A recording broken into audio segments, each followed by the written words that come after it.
She told me she loved me, then revealed it was all for a reality show prank. 1 year later, the production assistant handed me the non-disclosure agreement with a smile that didn't reach her eyes.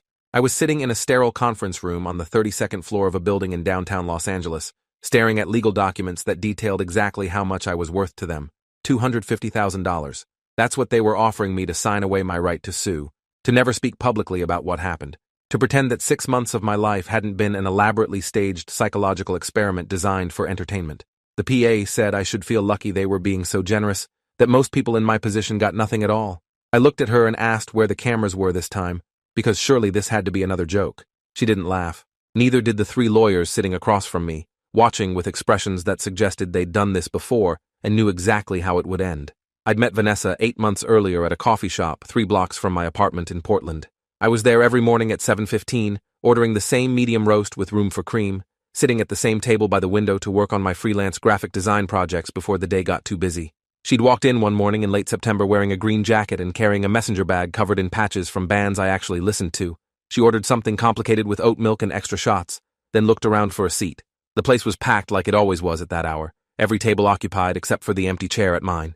She caught my eye and pointed at it, asking if anyone was sitting there. I said no, and moved my laptop to make room. She thanked me and sat down, pulling out a notebook and pen. We didn't talk much that first morning, just exchanged the occasional comment about the music playing or the weather outside. But she came back the next day and sat at the same table without asking, like we'd established some kind of unspoken arrangement. By the end of the week, we were having actual conversations, learning basic facts about each other. She told me she was a photographer working on a documentary project about urban development. I told her I was a freelance designer trying to build my client base after moving to Portland 6 months earlier. She showed me some of her photos on her phone, black and white images of old buildings and construction sites that were actually pretty good. I showed her some of my recent design work. She said I was talented and should charge more for my services. The coffee shop meetups became the best part of my day. Vanessa was easy to talk to, funny without trying too hard, genuinely interested in what I had to say. She remembered details from previous conversations and followed up on them. She asked about my family and my background, why I'd moved to Portland, what I wanted to do with my career. I found myself sharing things I normally kept private, opening up in ways I hadn't with anyone since my last serious relationship ended badly 2 years earlier. There was something about her that felt safe and real, like she actually saw me as a person, rather than just someone to pass time with while drinking coffee. After 3 weeks of morning conversations, I finally worked up the courage to ask if she wanted to get dinner sometime. She smiled and said she'd been wondering when I was going to ask, that she'd been hoping I would. We went out that Friday to a Thai restaurant downtown, sat across from each other for 3 hours talking about everything and nothing. She told me about growing up in Seattle, about her complicated relationship with her mother, about a photography teacher in college who'd changed her entire perspective on art.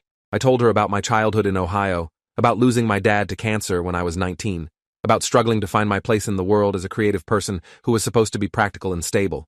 The conversation flowed naturally without any awkward silences or forced topics. When we left the restaurant, we walked around the city for another hour just talking, neither of us ready for the night to end. I kissed her on the sidewalk outside her apartment building. She kissed me back and then invited me up for coffee, and I said yes, even though we'd both had enough caffeine to fuel a small army. We sat on her couch talking until 2 a.m, and when I finally said I should probably go, she asked me to stay. I stayed. The next morning, we got breakfast at a diner near her place, and then spent the entire day together, wandering through Powell's books and talking about our favorite authors, getting lunch at a food cart pod, walking through Laurelhurst Park. It felt perfect in that way that new relationships sometimes do, where everything is easy and exciting and full of possibility. We fell into a pattern quickly after that. Mornings at the coffee shop when we could both make it, dinners together 3 or 4 nights a week, weekends spent exploring the city or staying and watching movies. She met my friends and fit in seamlessly with them. I met some of her photographer colleagues at a gallery opening, and they seemed to approve of me. Everything felt natural and right.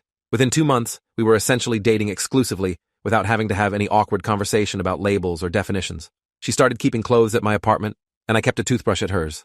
We talked about our future in casual ways that suggested there was one, making plans for trips we'd take together and restaurants we wanted to try. The first time she said she loved me was on New Year's Eve. We were at a party thrown by one of her friends, standing on a rooftop watching fireworks explode over the city. When midnight hit and everyone around us was kissing and celebrating, she turned to me and said it simply and clearly, "I love you." I said it back immediately because I felt it too, had been feeling it for weeks, but hadn't known when or how to say it first. She kissed me, and we stayed on that rooftop until the cold drove us inside, her hand warm in mine, everything feeling impossibly right. January and February passed in a blur of happiness. We spent Valentine's Day at a cabin on the coast that she'd booked weeks in advance, just the two of us watching the ocean and talking about moving in together when my lease was up in April. She brought it up casually one evening while we were cooking dinner at my place, saying her apartment had better light for my design work, and her roommate was moving out anyway, so the timing would be perfect. I agreed without hesitation. Moving in together felt like the natural next step, something we'd been building toward since that first morning at the coffee shop. But there were moments, small things that didn't quite add up. Her phone would buzz constantly, and she'd glance at it with an expression I couldn't read before putting it away without responding. When I asked about it, she'd say it was just work stuff. Photographers always had clients texting at weird hours. I accepted this explanation because I wanted to believe it. She'd sometimes cancel plans last minute, saying she had a shoot that ran long or a meeting with a gallery owner. I told myself this was normal for someone in a creative field with unpredictable hours. A few times I caught her looking at me with this strange intensity, like she was studying me rather than just being present in the moment. When I asked what she was thinking, she'd smile and say she was just appreciating how lucky she felt to have found me. In early March, I noticed a guy I'd never seen before sitting alone at the coffee shop, always with a laptop, but never actually working on it.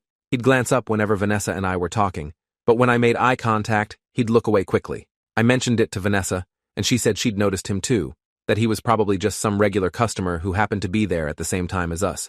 The explanation made sense, so I dropped it. Looking back now, I realize how many red flags I rationalized away because I was in love and didn't want to see them.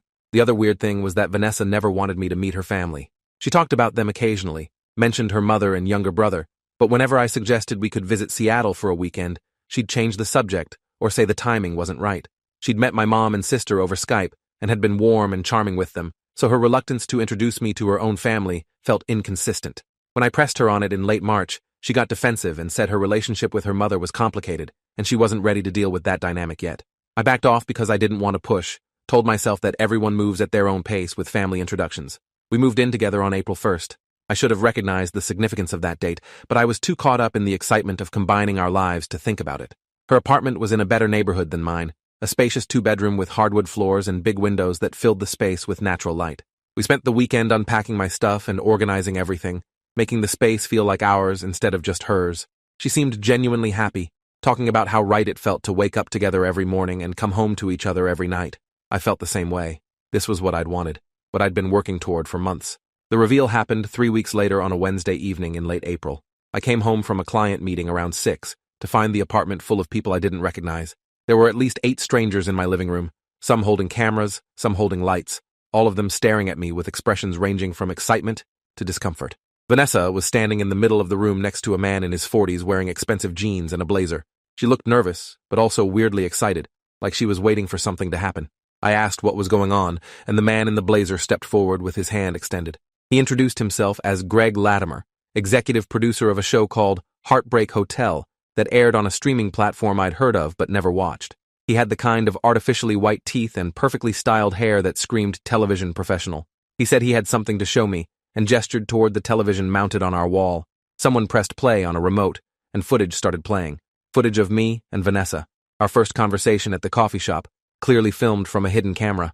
Our first date at the Thai restaurant, captured from multiple angles.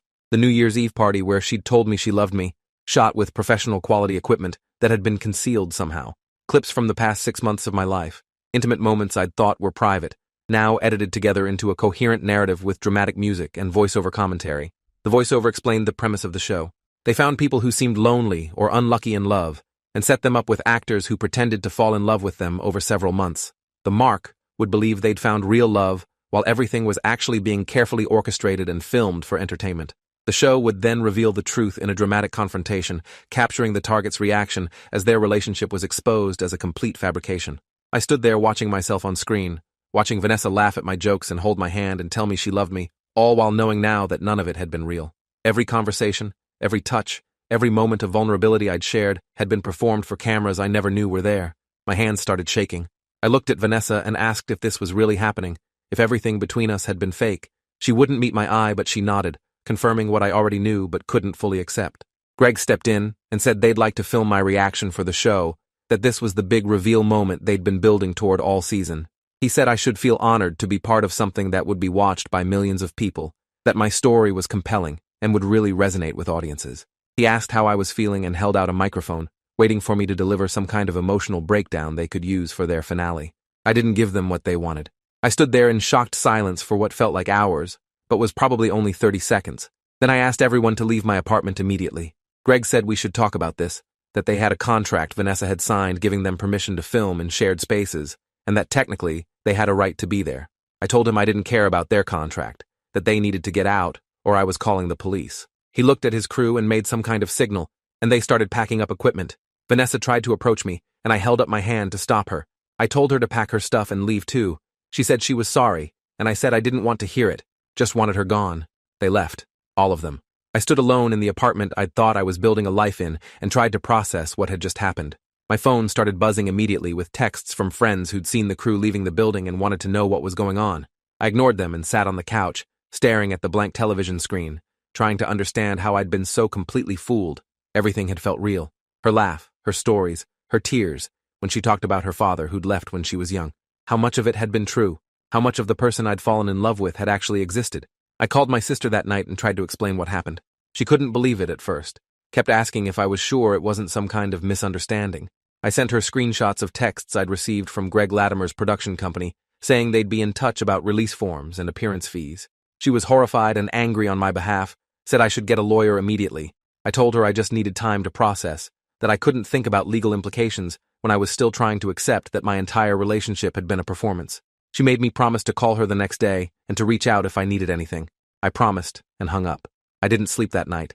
I lay in bed replaying every moment from the past 6 months, analyzing everything Vanessa had said and done through the new lens of knowing it was all scripted.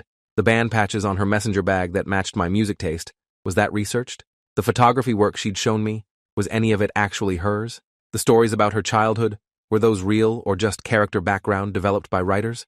I felt like I was losing my mind trying to separate truth from fiction in a relationship where apparently nothing had been what it seemed. The next morning, I received an email from a lawyer named Douglas Rayburn, who worked for the production company. He had 15 years of experience in entertainment law and represented several reality television shows. The email was friendly but firm, explaining that while they understood this must be difficult for me, I'd need to sign release forms allowing them to use the footage they'd captured. He said they'd be willing to offer compensation for my participation and included a contract that outlined the terms. I would receive $15,000 in exchange for signing away any rights to the footage and agreeing not to speak publicly about the show or sue for emotional distress.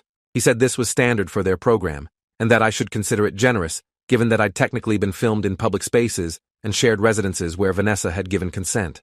I didn't respond.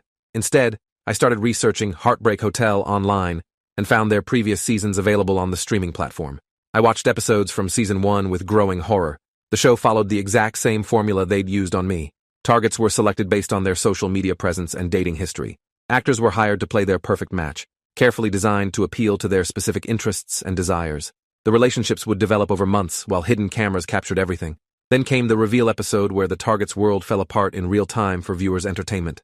In the season finale, each target was offered a settlement in exchange for signing releases and non-disclosure agreements. What made me physically sick was the comments section under each episode. Thousands of people laughing at the target's pain, calling them idiots for falling for it, debating whether they deserved what happened to them. Some viewers expressed sympathy, but most seemed to view it as pure entertainment, just another reality show to consume and discuss. The target's humiliation was the entire point, the emotional devastation carefully edited and scored with music to maximize dramatic impact. I'd been selected to be season 3's finale episode, the most elaborate setup of the season according to the show's marketing materials. I found a lawyer of my own, a woman named Patricia Vance, who specialized in privacy law and had successfully sued several production companies for rights violations. She had a law degree from Georgetown and 20 years of experience fighting against exactly this kind of exploitation. When I met with her in her downtown Portland office 3 days after the reveal, she listened to my entire story without interrupting, taking notes on a legal pad. When I finished, she said I had a strong case. The show had filmed me in private spaces without my knowledge or consent, had manipulated me into a fake relationship for profit, and had caused measurable emotional and psychological harm. She said she could file suit for invasion of privacy, fraud, and intentional infliction of emotional distress. Patricia explained the challenges. The production company would argue that Vanessa's consent to film in shared spaces extended to me, that I'd been filmed primarily in public locations, and that reality television had broad legal protections. They'd claim I should have been more suspicious, that any reasonable person would have noticed the signs. They'd try to settle quickly and quietly to avoid bad publicity, but if we pushed for trial, they'd fight hard because losing could set a precedent that threatened their entire business model. She said it would be expensive and time-consuming, that I needed to be prepared for them to drag my personal life through discovery and try to paint me as someone seeking attention or money. I told her I didn't care about the money or the publicity. I cared about holding them accountable for what they'd done, for treating people's emotions like raw material for entertainment. She nodded and said that was a good reason to proceed, but I should know that righteous anger wasn't always enough to win in court. She laid out the likely timeline, at least 18 months before trial if we couldn't reach a settlement, possibly longer depending on various legal maneuvers. She said her retainer was $20,000, and I should expect total costs to reach $60,000 or $70,000 before everything was finished. I had some savings and could borrow from family if needed. I told her to move forward. The lawsuit was filed 2 weeks later. Patricia's team had worked quickly to compile evidence, including the footage the production company had sent me, communications from their lawyer, and documentation of my emotional state following the reveal. She'd also found Dr. Michael Brennan, a psychologist who specialized in trauma and had published research on the psychological effects of reality television manipulation. Dr. Brennan agreed to evaluate me and provide expert testimony about the harm caused by this type of emotional exploitation. He had credentials from Yale and had testified in similar cases before. I spent 3 hours in Dr. Brennan's office answering questions about my mental state before, during, and after the relationship with Vanessa. He used clinical assessment tools to measure my anxiety and depression levels, walked me through exercises designed to identify trauma responses. He asked detailed questions about my childhood, my previous relationships, my support systems. At the end of the evaluation, he said I showed clear signs of complex trauma related to the betrayal, that my trust in my own judgment had been fundamentally damaged, and that I was experiencing symptoms consistent with PTSD. He said he'd include all of this in his report and would be prepared to testify that the show's actions had caused legitimate psychological harm requiring ongoing treatment. The production company responded to the lawsuit by offering $50,000 to settle and make it go away. Patricia advised rejecting it, said we could get significantly more, and that accepting now would mean they faced no real consequences. I agreed. They came back with $75,000. We rejected that too. Patricia sent them a counter-demand for $2 million, plus a public apology and agreement to never air my episode. They laughed at that, said we were delusional, and they'd see us in court. Their lawyer, Douglas Rayburn, filed a motion to dismiss the case, arguing we had no legal standing. The judge denied the motion and set a trial date for 14 months later. During this period, I was barely functioning. I'd stopped taking new design clients because I couldn't focus on work. I'd withdrawn from most social activities because I couldn't trust my own judgment about people anymore. My friends tried to be supportive but didn't really understand what I was going through. They'd say things like, "At least you found out before you married her," or "You'll meet someone real eventually," like those platitudes could fix the fundamental violation I'd experienced. My sister flew out to stay with me for a week, and that helped more than anything else. She didn't try to make me feel better or look on the bright side. She just sat with me and let me be angry and hurt without trying to minimize it. I started therapy with a counselor named Dr. Rebecca Kim, who specialized in betrayal trauma and emotional abuse. She had a doctorate in clinical psychology from UCLA and had worked extensively with survivors of manipulation and gaslighting. Our sessions focused on rebuilding my sense of reality and learning to trust my own perceptions again. She explained that what the show had done was a form of organized gaslighting where my entire reality had been constructed to deceive me. She said recovery would be slow and would require me to grieve not just the relationship, but the version of myself who'd existed before the betrayal, the person who could still trust openly and love without constant suspicion. The show aired my episode in June despite the pending lawsuit. Patricia had tried to get an injunction to prevent it, but the judge ruled that since we were still in discovery and no verdict had been reached, the production company had the right to release content they'd legally filmed, even if the legality was being disputed. I didn't watch it, but my sister did, and called me immediately after. She said it was worse than I'd imagined, that they'd edited everything to make me look pathetic and desperate. They'd included footage of me talking about my dad's death, about my previous relationship failures, about my insecurities and fears. They'd turned my vulnerability into a character study of someone too broken to see reality clearly. The episode was titled The Hopeless Romantic, and according to the online metrics, it was their most watched episode of the season. The internet response was predictably awful. People found my social media profiles and sent me messages calling me an idiot for falling for it. Others sent sympathy that felt condescending, treating me like a victim who needed their pity. A few sent death threats for suing the show and trying to ruin everyone's entertainment. I deleted all my accounts and tried to disappear from public view, but screenshots of my Facebook and Instagram posts were circulating on forums where people analyzed the episode and debated whether I'd actually been clueless or was somehow in on the joke. Strangers were discussing my life, my emotions, my pain, like it was all fair game for their commentary. Patricia said the episode actually helped our case. The editing showed clear intent to humiliate me and paint me in the worst possible light, which supported our arguments about emotional distress and malicious conduct. She'd hired a media analyst named Trevor Hutchinson, who'd worked in reality television production for 12 years before becoming an expert witness. He went through my episode frame by frame and documented all the manipulative editing techniques, the manufactured emotional beats, the ways they'd shaped footage to create a narrative that maximized my humiliation. He provided a detailed report explaining how this type of editing was designed specifically to generate strong viewer reactions without regard for the subject's well-being. Discovery was brutal. The production company subpoenaed my therapy records, my financial documents, my communications with friends and family. They were building a case that I was emotionally unstable before meeting Vanessa and that my current distress had pre-existing causes. They deposed my ex-girlfriend from 2 years earlier and got her to testify that I'd been overly intense and clingy during our relationship. They found old blog posts I'd written about feeling lonely and used them to argue I'd been desperate for connection and therefore partly responsible for falling for their setup. Patricia warned me this would happen, that they'd try to put my entire life on trial, but experiencing it was still devastating. We deposed Vanessa 6 months into the litigation. Her real name was Kelsey Morgan, and she was actually an actress from Los Angeles who'd done mostly commercial work and minor television roles before being cast on Heartbreak Hotel. She looked different in person than she had during our relationship, less like the girl I'd fallen in love with, and more like someone playing a role. Patricia asked her hundreds of questions about the production, about what she'd been told to do and say, about how much of her interaction with me had been scripted versus improvised. Kelsey admitted that the production team had researched me extensively before casting her, that they'd designed her entire personality to match my preferences, that she'd been trained to mirror my speech patterns and interests. When Patricia asked if Kelsey had any regrets about her participation, she said she'd just been doing a job and following the director's instructions.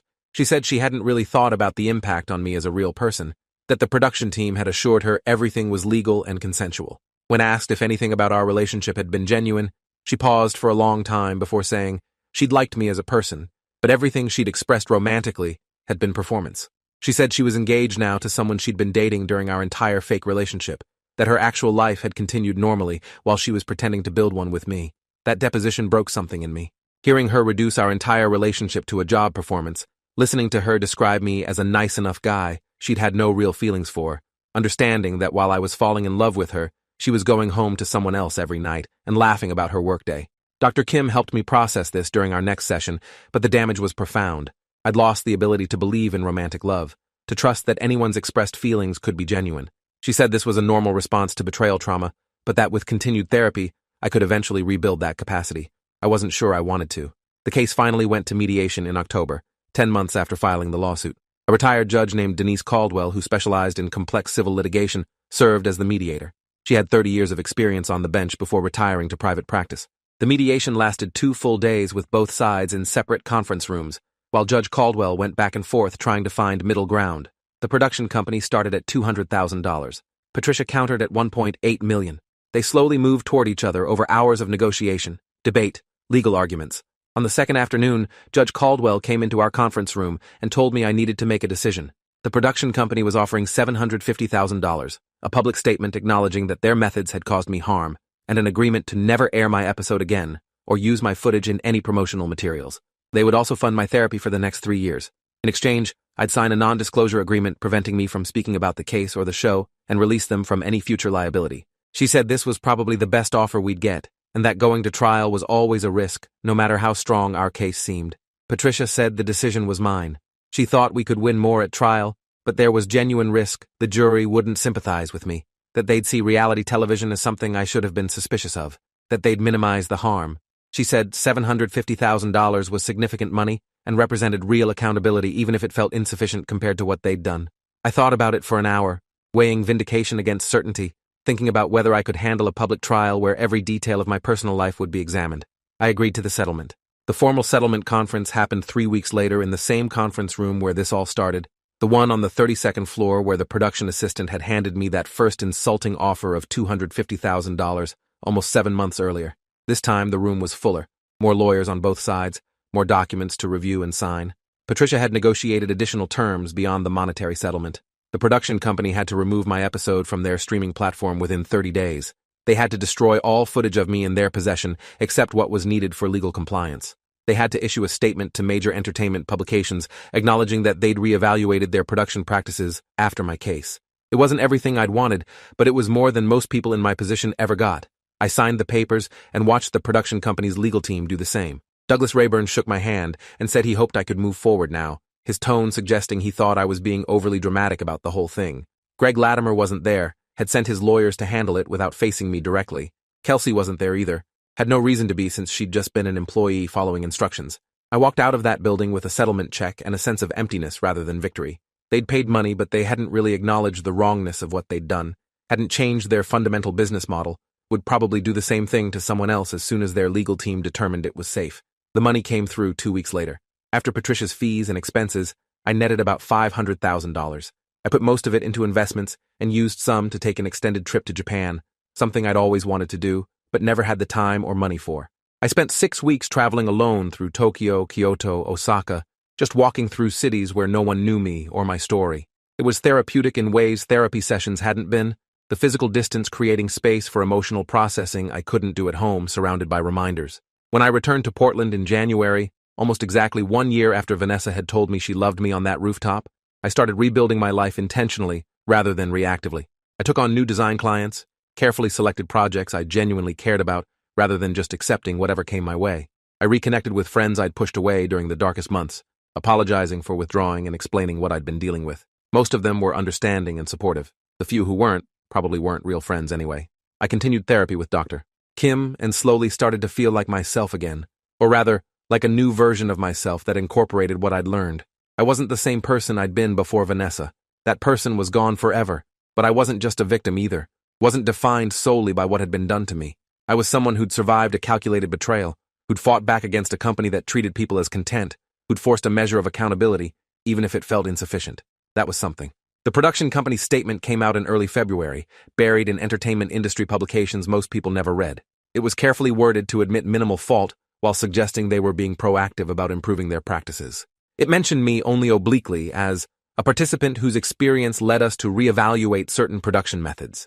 It was weak and unsatisfying, but it was public acknowledgement that they'd done something wrong, which was more than other victims of reality television manipulation usually got.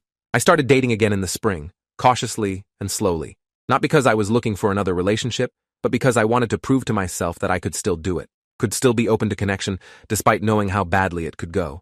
The first few dates were disasters, where I was hypervigilant about every detail, looking for signs of deception or performance. Dr. Kim helped me develop tools for managing this anxiety, for distinguishing between reasonable caution and paranoid suspicion. Gradually, it got easier to just be present with another person without constantly analyzing their motives. I met someone in late May who I actually liked, a woman named Qley, who worked as a librarian and had no interest in entertainment or social media or anything related to the world that had destroyed me. We took things very slowly. I was honest with her about what I'd been through, not all the details, but enough that she understood why I might seem guarded. She was patient and kind without being pitying, gave me space when I needed it, and reassurance when I asked for it. We're still together now, taking it day by day without any pressure about where it's going or what it means. The show was canceled in August, not because of my lawsuit, but because of declining viewership and several other legal challenges from participants in their 4th season. The network released a statement saying they were moving in a different creative direction and thanked everyone who'd been part of the show's journey.